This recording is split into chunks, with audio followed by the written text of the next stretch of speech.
The TKM Clubman class is up next. I'm talking to last year's winner and, interestingly, the sponsor of the class for Grand Prix models. It's Andre Marot. Now, you won it last year. Does that mean if you win it this year, you not only get the SP plate on your kart for all the club meetings, but you win your own prize? Is that how it works? I think if I win it again, they'll send me home and ask me not to come back again. Some have said sponsoring your own class and then going and winning it, that's really unfair, isn't it? Yeah, it is a bit, isn't it? But tell us a little bit about your business, because it's quite an interesting business, Grand Prix models. How long has that been going? The business was started by my parents-in-law 42 years ago. We've been selling handmade model cars around the world now for all that time. We've got customers as far away as Russia and Australia, and collectors of model cars as wide as the whole Le Mans grid, Formula One, to just a unique piece for their own collection. Yeah, they're beautiful things, there's no doubt. I've got some of them. Let's talk about the TKM Clubman class. Just explain how the Clubman class differs from what we might see in TKM Extreme, maybe at the Super 1 British Karting Championship level. Just explain the difference between something like that and then the Clubman, which has been brought in to keep costs down, I think. It's quite simple, really. We run a budget class, a class for drivers who maybe, I describe Clubman as my version of golf. I come out once a month. I'm lucky to be very local to Shannington, but this is a budget class. We only use second-hand tyres, for instance, which come out of Super 1, for instance. The equipment is older, and so therefore cheaper to purchase. And we try and keep quite a strict control, really, on people's pockets. You know, if you go to Super 1, you know, that's a big budget, highly competitive arena of karting.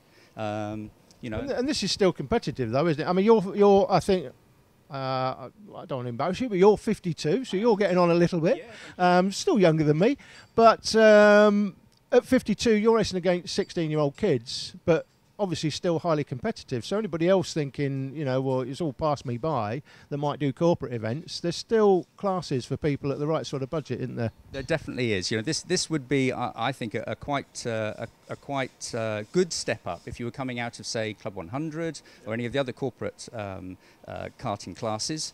You know, it doesn't take a massive amount of mechanical knowledge. The karts remain very simple. There's only so much we can do with them anyway. Fixed gearing, that kind of thing.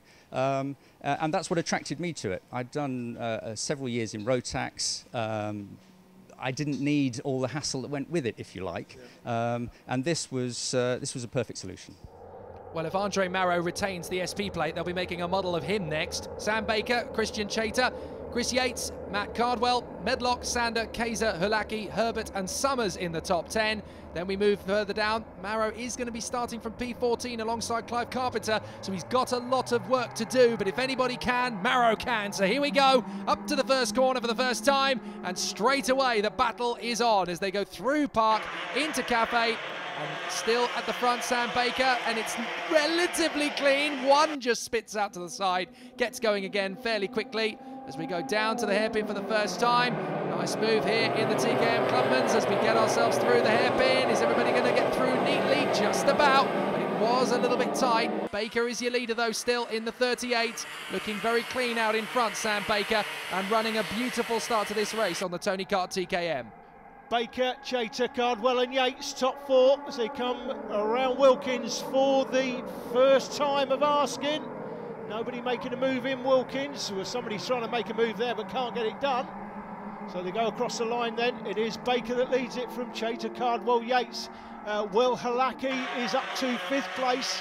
Suk Sunder's in 6th. Craig Summers and Jonathan Herbert have made up places. James Kaiser's lost places, and Jed Hinks is up into the top 10. Our race leader looked like he was defending there a little bit. Sam Baker, he pulled to the inside line to stop Chater coming through. This is only lap 2 of the final. You don't want to be defending too early on, otherwise you'll be mincemeat the rest of the race. But Baker is your leader. Chater in second from Cardwell. He's trying to close in on the all full black machine. Yates in fourth, then Hulaki, Sander, Summers, Herbert, Kaiser and Hicks. Andre Marrow, by the way, the SP plate, at the end of the last lap had made his way through to 11th position. I think he's still making up places. As up the inside, Yates is going for Matt Cardwell, makes the place up into 3rd position. Good move. Marrow, by the way, up to 9th now. So Marrow's made up 5 places, but he's got a lot of places to make up if he's going to hold on to that SP plate for another year.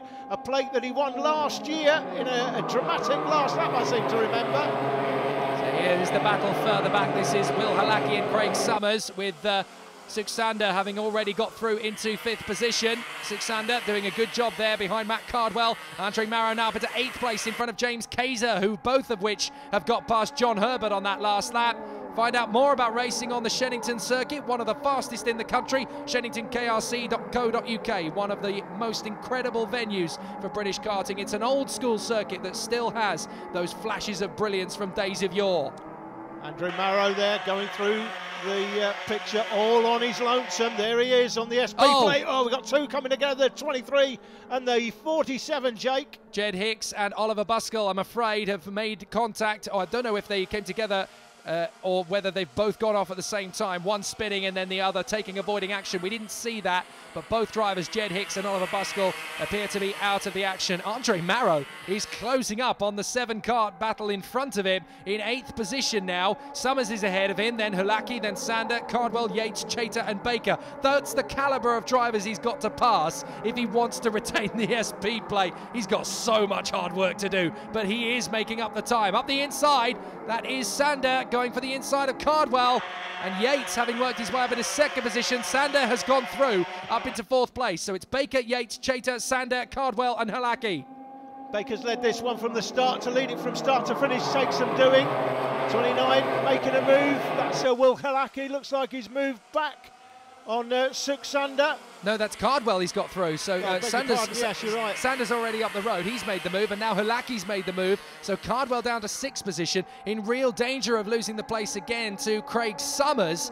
And if he loses that, well, the next target is Andre Marrow. Is up the inside. Banzai move there from Chater to get back past Chris Yates into Wilkins. Very nicely done, of course, but the problem there is that now Sam Baker is getting away scot-free in the lead of this race. So Yates now down to 3rd position once again. Still good battles all the way through. Baker, Chater, Yates, Sander, Hulaki, Cardwell, Summers, and the reigning champion of this plate, the SP plate, Andre Marrow, from James Kaiser and John Herbert. Up the inside, there goes Summers, makes the move. So Craig Summers gets past Matt Cardwell, who was in 3rd position at one point, don't forget. He's now all the way back to 7th position, but crucially in this race, Baker has got himself some space between himself and Chater. But these 6 karts here pretty much, well, not quite in a train, but if they work together, they'll catch the leader, no doubt about it. But if these 2 keep battling, that will help Sam Baker out no end.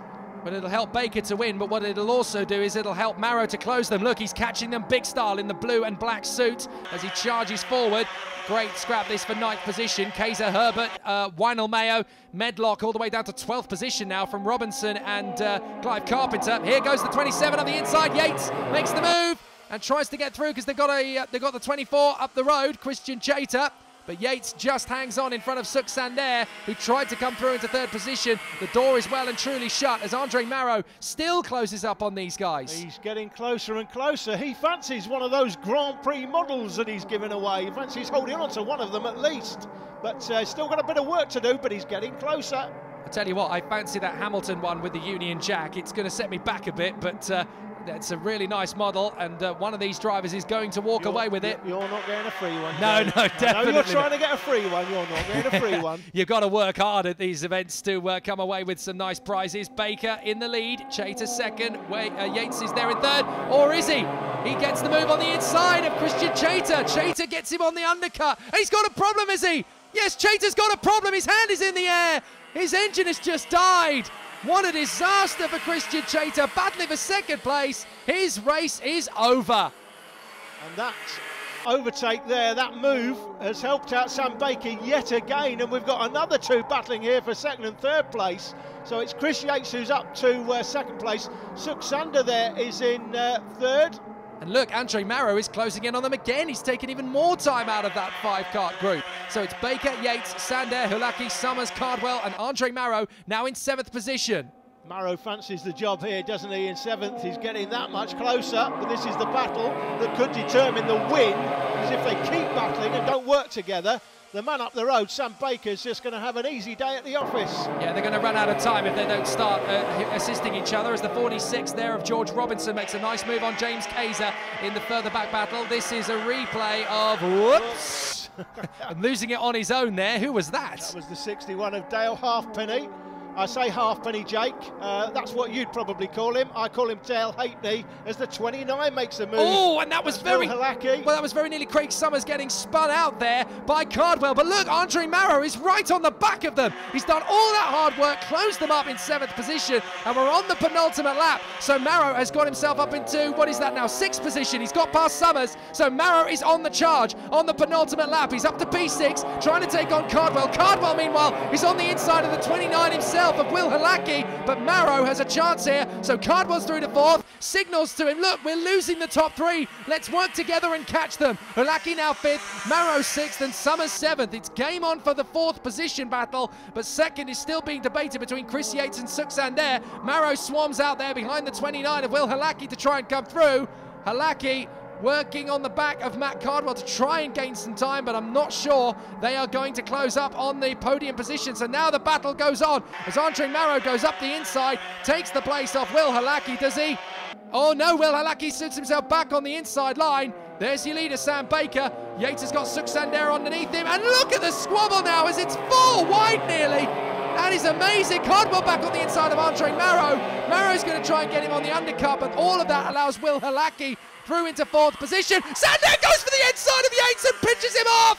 Oh dear, and that's going to promote the 29 to 3rd. So now Will Halaki is leading the charge for 3rd position. Chris Yates is out of it on the last lap here at the Shenington Superprix. It's going to be a victory though for Sam Baker. He will come through to take the victory. Amazing victory for him. Let's watch again. Sander, look, he just goes for the move. He thinks he's got it. The back end steps out as he slams on the brakes and he cannons into the side of Chris Yates. Surely he's going to get a penalty for that one. And indeed, Sander is docked, so it's Baker who wins from Will Halaki and Matt Cardwell in 3rd.